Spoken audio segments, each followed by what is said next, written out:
Playing in the NBA comes with a lot of pressure. You have pressure from the fans, the media, the organization, and more. Every single NBA player has pressure, even the bench warmers. But obviously some players have more pressure than others, so today we will talk about 8 NBA players with the most pressure going into this year's playoffs. Don't forget to like to show support, subscribe to keep up with my uploads, and comment to start a conversation with me. And then play that intro.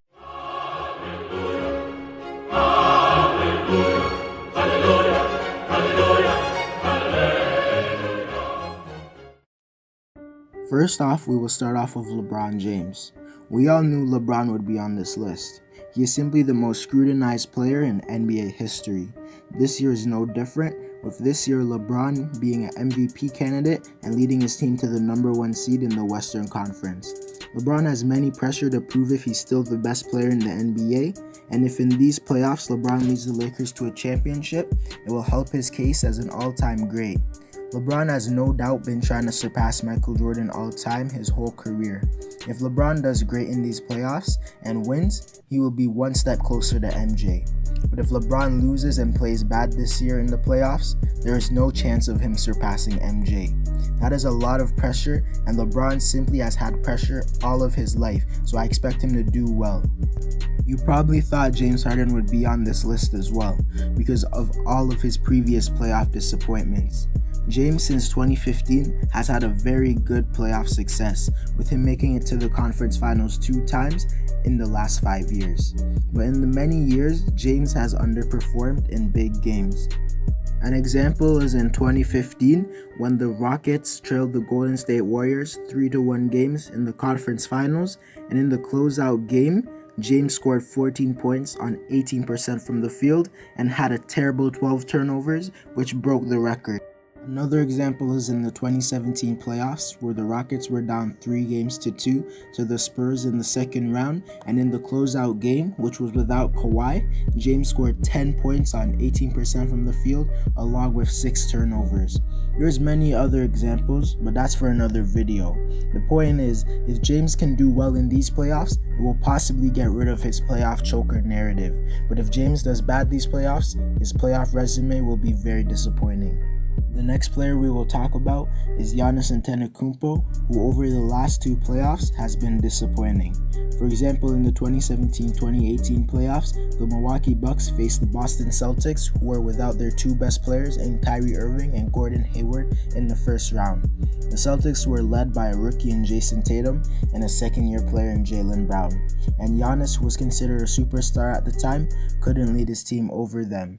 And then just last season, in the conference finals against the Toronto Raptors, Giannis and the Bucks were expected to advance to the NBA Finals, but the Raptors defeated the Bucks in 6 games. And due to the Raptors' great defense, Giannis wasn't as good as he usually is, only averaging 22.7 points per game, 13.5 rebounds on 44% from the field. So these playoffs, Giannis needs to prove that he can be just as effective in the playoffs as he is in the regular season. If Giannis does well in these playoffs and doesn't disappoint, no one will question whether he is good in the playoffs. But if he does bad again, there will be a legitimate question whether his game translates to the playoffs. Next, we will talk about Joel Embiid, who has been notoriously worse in the playoffs than he is in the regular season. In his last 2 playoff appearances, he has disappointed. For example, in the 2017-2018 playoffs, in the second round, the Philadelphia 76ers faced the Boston Celtics, who were without their 2 best players in Kyrie Irving and Gordon Hayward. They were also led by a rookie in Jason Tatum and a second-year player in Jaylen Brown. Everybody thought Philadelphia would win easily, but they lost embarrassingly in 5 games, and Joel Embiid was no help, disappearing in clutch moments and not playing up to his usual standard, averaging 23 points per game and 14 rebounds, which is good, but on a terrible 44% from the field as a big man and a terrible 23% from 3. And last season, in the second round versus the Toronto Raptors in the 2018-2019 playoffs, Joel underperformed again. I'm not knocking Embiid for losing the series. I'm knocking him for how bad he played and how much times he disappeared. In the series, he averaged 17.6 points per game and 8.7 rebounds on 37% from the field. In these playoffs, without Ben Simmons, he must play well and lead Philadelphia to some playoff wins. But if he plays bad again, I cannot say he's the best center in the league or even a top 10 player. But if Joel shows up, and he can reclaim his spot as the best center in the NBA. The next player we will talk about is Anthony Davis. Davis isn't like the others on this list. He isn't a player who has underperformed in the playoffs like others on the list, but he lacks playoff success because of his team's lack of talent. But this season will be his first year on a playoff team that has a chance to win the championship. If he plays bad in these playoffs, everyone will see, with basically all of the Lakers' playoff games being nationally televised. Every bad AD game will be put on blast from the fans and the media. But if AD plays very well, everyone will see.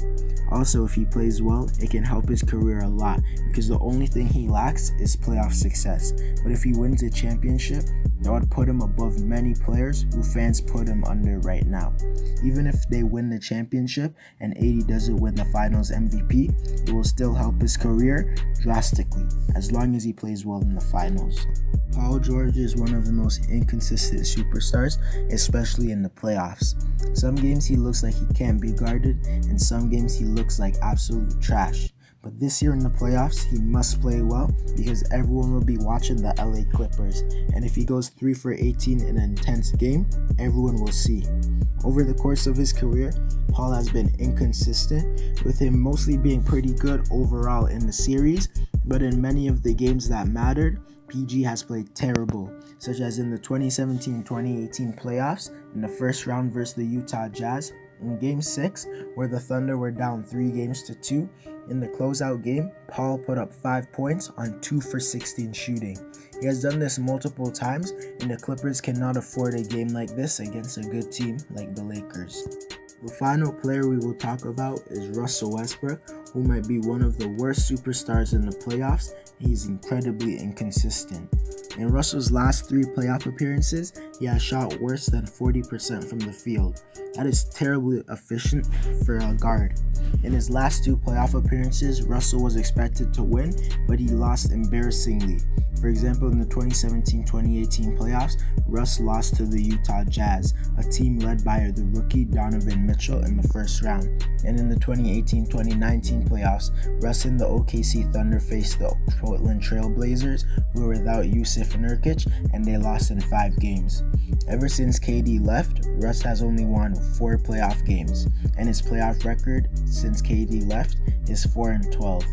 These playoffs, Russ must play well and be efficient because he is truly the Rockets' X factor. But if he plays bad, it will leave a huge stain on his resume. Anyways guys, that's it for the video. Don't forget to like, comment, and subscribe for more quality NBA content, and go check out these 2 videos if you like this one, and I'm out.